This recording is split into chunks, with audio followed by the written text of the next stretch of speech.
One of the most difficult terrestrial biomes in the game is the Arctic. Like Antarctica, the overworld temperatures there are unpleasant to say the least, and the player base definitely isn't very friendly to noobs. Nevertheless, today, I will be analyzing the Arctic biome with the hopes of teaching Evolution Life players how to survive and have a decent playthrough in this region. Disclaimer: I personally do not like reviewing particularly low tier and boring builds on this channel, which is why you usually only see me talk about more unusual low tiers or just analyze the high tiers. That is why for this video, I will be skipping boring builds like the Arctic Hare and R tier. Starting off in C tier we have the Arctic Fox, a decent scavenger build that has mediocre stats. Arctic foxes have nice stealth provided by their white fur. They are decent scavengers that prey on weaker builds like lemmings and birds. They also like to follow polar bears with hopes of scavenging the remaining loot after the bears are done with their food. However, Arctic foxes have terrible options when it comes to PvP. Their small size and inability to deal meaningful damage to larger builds gives them horrible matchups against just about any mid or high tiers that venture into the Arctic,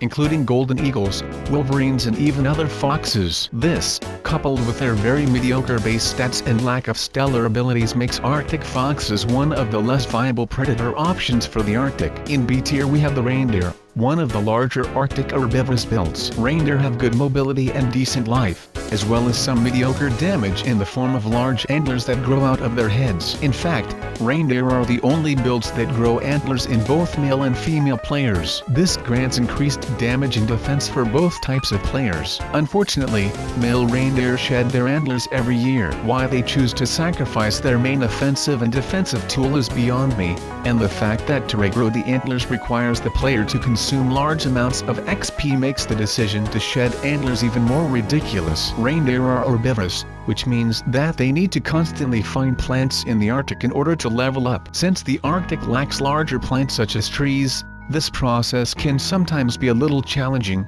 but nothing approaching extreme difficulty. Our next build also experiences minor challenges in playthroughs, except for different reasons. It's the unicorn of the sea, the narwhal. Narwhals have slower mobility than most cetaceans, mostly due to their large tusk at the front of their head. This tusk gives the narwhal extra attack range and can also be used to attract mates. What's more, the tusk gives the narwhal an unmatched level of echolocation, allowing it to map its surroundings even better than other cetaceans. This tusk is also crucial for detecting holes in the ice which narwhals need to replenish their oxygen bar. While these are certainly useful perks to have, the tusk does bring some disadvantages. The tusk of the narwhal is hard to use for self-defense due to how large and cumbersome it is, and it doesn't exactly help with camouflage either. Also, because of the fact that the narwhal is a purely aquatic build, they sometimes get into trouble with orcas, perhaps the most overpowered marine build ever to exist. All this combined gives narwhals a decent,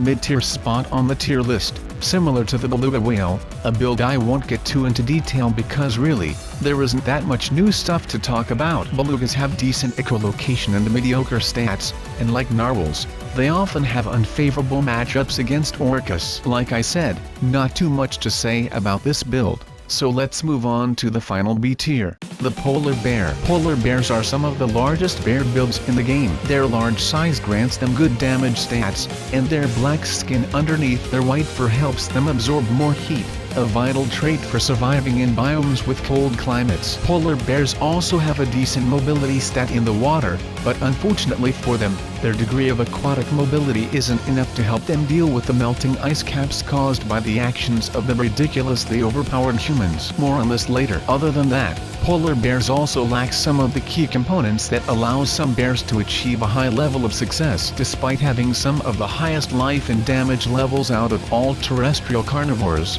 many bears are actually omnivorous. This allows them to level up from eating plants during tough times when more rich sources of XP become scarce. Polar bears, however, are not omnivorous. This could be partly attributed to the fact that vegetation is less common in the Arctic, but if herbivorous builds like the reindeer are able to survive in in the same biome, it means that it is definitely possible to find enough plants to sustain an omnivorous bear. The fact that polar bears are purely carnivorous means that if they don't store up enough fat before winter, they'll be forced to hunt during the Polar Night Overworld event, one of the more difficult overworld events in the game. You may be thinking right now that since polar bears hibernate, doesn't that mean that they can skip the winter if they have enough food stored? Well, no. The truth is, polar bears don't even hibernate. The only players that even live in a den during the winter are female polar bears trying to complete the reproduction quest. Why these builds don't hibernate is beyond me, because I believe it is a weird decision. Choosing not to hibernate or at least live in a den during the winter overworld event is guaranteed to not be a fun experience.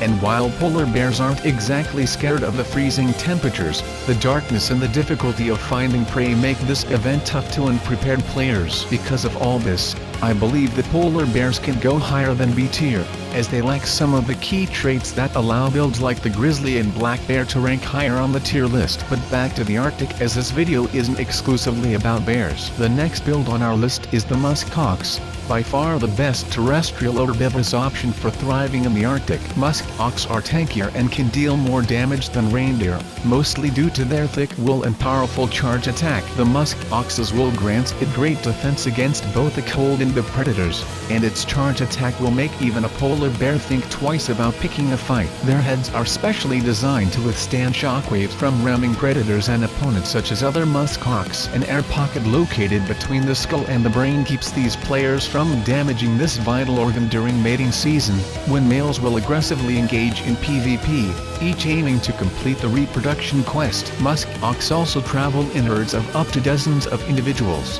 which helps keep both the new and experienced player safer from enemies. All this combined makes the Musk Ox a formidable Arctic build.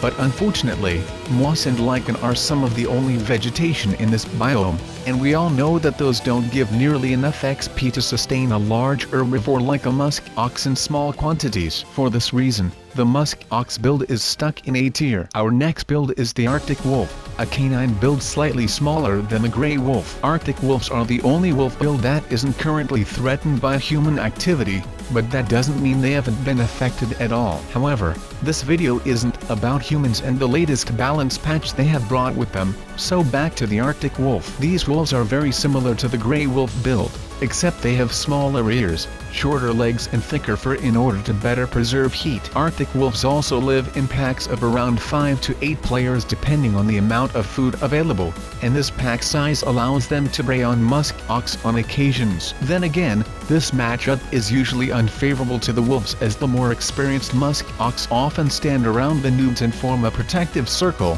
which makes it very difficult for the wolves to separate a player from the herd. Arctic wolves usually just attack builds like reindeer and Arctic hare, only picking a fight with individual, weakened or new Musk Ox players. Despite this slight flaw, Arctic wolves are still probably the most viable terrestrial carnivore of the Arctic. However, if you really want to dominate this polar biome, you will need to switch to an aquatic build, because the frigid waters of the Arctic are filled with loot for anyone willing to venture there. While I didn't put the Narwhal and Beluga in A tier or above, there are builds that can easily claim a high tier spot in the Arctic. One of these builds is the Bowhead Whale. Bowhead whales have some of the longest game times out of all animals, with most players hitting ages of over 200. Bowhead whales, like many other baleen whales, use keratin baleen plates to filter large amounts of tiny useless crustaceans such as krill, which are so low tier that the word sort of loses its meaning. I mean, a Y tier build like a sloth can at least sort of fight back with its claws, albeit very slowly and pathetically, but builds like krill have no defense at all. They're really just lazy players who rely on the fact that it is difficult to eat all the krill in a swarm, which gives them a chance of surviving a whale attack. This technique is not unlike that employed by fish like sardines, but those players at least have a higher mobility stat than krill, which swim at an abysmal speed of 10 centimeters per second. Okay, to be fair, while krill do move at 2 body lengths a second, it is nowhere near enough to escape a whale. But I digress. This video isn't about krill, and I think I have emphasized enough that you shouldn't play this build. So back to the Bowhead Whale. The Bowhead Whale's bow-shaped head allows it to break through thick layers of ice, allowing it to resurface to replenish its oxygen bar. Just their skull alone makes up 1/3 of a bowhead whale's body length. They can leap out of the water entirely and reach impressive heights. Also, similarly to the narwhal and beluga, bowhead whales do not have a dorsal fin, which helps preserve heat and allows these players to swim just below the surface ice without needing to break it. Furthermore, thick layers of blubber aid in heat preservation. All this makes the bowhead whale an extremely viable build for the Arctic, but if you really want to get the maximum possible game time playing as a vertebrate, you will need to choose the next build on the list, the Greenland Shark. The Greenland Shark is the largest fish and shark build that can tolerate the frigid waters of the Arctic year-round, and they are also famous for having the longest game time of all vertebrates, with many playthroughs lasting for more than 500 years. Greenland sharks are a type of sleeper shark, a shark build most well adapted to colder environments. This usually limits sleeper sharks to the deep sea, but the Greenland shark is capable of inhabiting shallower waters in the Arctic due to the freezing temperatures. Greenland sharks have great defense due to their poisonous skin, yet their mobility is abysmally low, with a top speed of only around 2.6 kilometers an hour. The slow metabolism of the Greenland shark,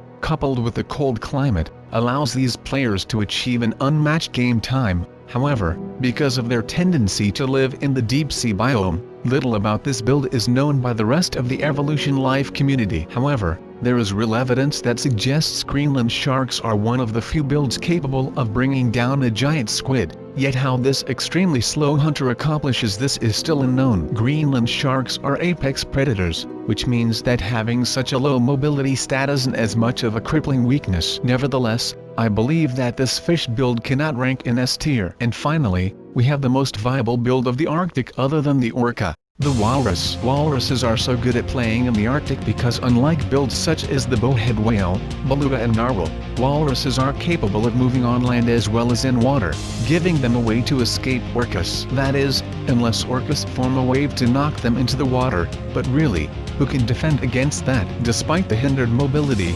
walruses are just as capable of fending off attackers on land as in water, easily holding their own against builds as powerful as polar bears. Their tusks are also easier to wield than those of the narwhal, due to their shorter length. Furthermore, walruses like to gather in huge herds on land in order to protect themselves from attackers, and while this isn't so much teaming as it is just mobbing, it still helps keep individual walrus players safer. In fact, despite being a marine build, walruses are so good at PvP on land that polar bears, a build more suited to the terrestrial zone, mostly leave them alone unless they are in desperate need for food, and even then, the walrus's thick blubber and large tusks are usually capable of fending off the bear. Walruses also have powerful heads, which they use to break ice on the water surface when trying to replenish their oxygen bar. During mating season, walrus males will often become highly aggressive and fight each other for dominance, resulting in bloody battles and leaving both players with a multitude of scars. In fact, you could almost think of the walrus as the Arctic version of the elephant seal, except with better offensive capabilities granted by their tusks. Because of all this, walruses are easily one of the most viable Arctic builds, second only to the orca. More on them when we analyze Antarctica. Now, with all that in mind, how do you actually survive the polar biomes? Well, first of all, make sure you go for a warm-blooded playstyle, because cold-blooded builds need to get energy from the sun, which as we all know can be essentially considered non-existent during the polar night event. This would make builds that belong to factions such as reptiles and amphibians near impossible to play in the polar biomes, which would explain why almost none of them live in these places, and those that do, such as the leatherback turtle, at least having a semi-warm-blooded playstyle. Secondly, make sure you don't forget to do the most basic thing: unlock a trait that grants cold resistance, such as blubber, fur or feathers. Not having at least one trait that grants you a degree of tolerance to the cold is a death sentence for any player trying to play in the polar servers, because the frigid temperatures will quickly drain all of your life. Finally, while this isn't crucial, it will certainly help with the latest balance patch, and that is to go for a marine build. Because of the greenhouse effect, polar ice is rapidly melting, and combined with the other actions of humans such as hunting, many polar builds are becoming less and less viable. If you want to have an easier time coping with the balance patch brought by humans, my advice is to go for a marine build so you at least no longer have to worry about the melting ice. This is one of the reasons why builds like the Greenland Shark, Bowhead Whale and Walrus are so high up on the tier list, and why others like the polar bear and Arctic fox struggle to become more viable. The fact that the first set of builds spend most or all of their time in water allows them to almost ignore the melting ice caps, even if they still have to watch out for all the other changes humans are causing. So, to sum up, if you choose a warm-blooded marine build and make sure you spend XP on cold resistance, you should mostly be fine when playing in the Arctic. Comment down below what you would like to see on the channel next. Hit that like button with a narwhal and subscribe to my channel. Share this video with all your walrus friends on social media. Thanks for watching, and just to let you know, 1 in 500 narwhals grow 2 tusks instead of 1.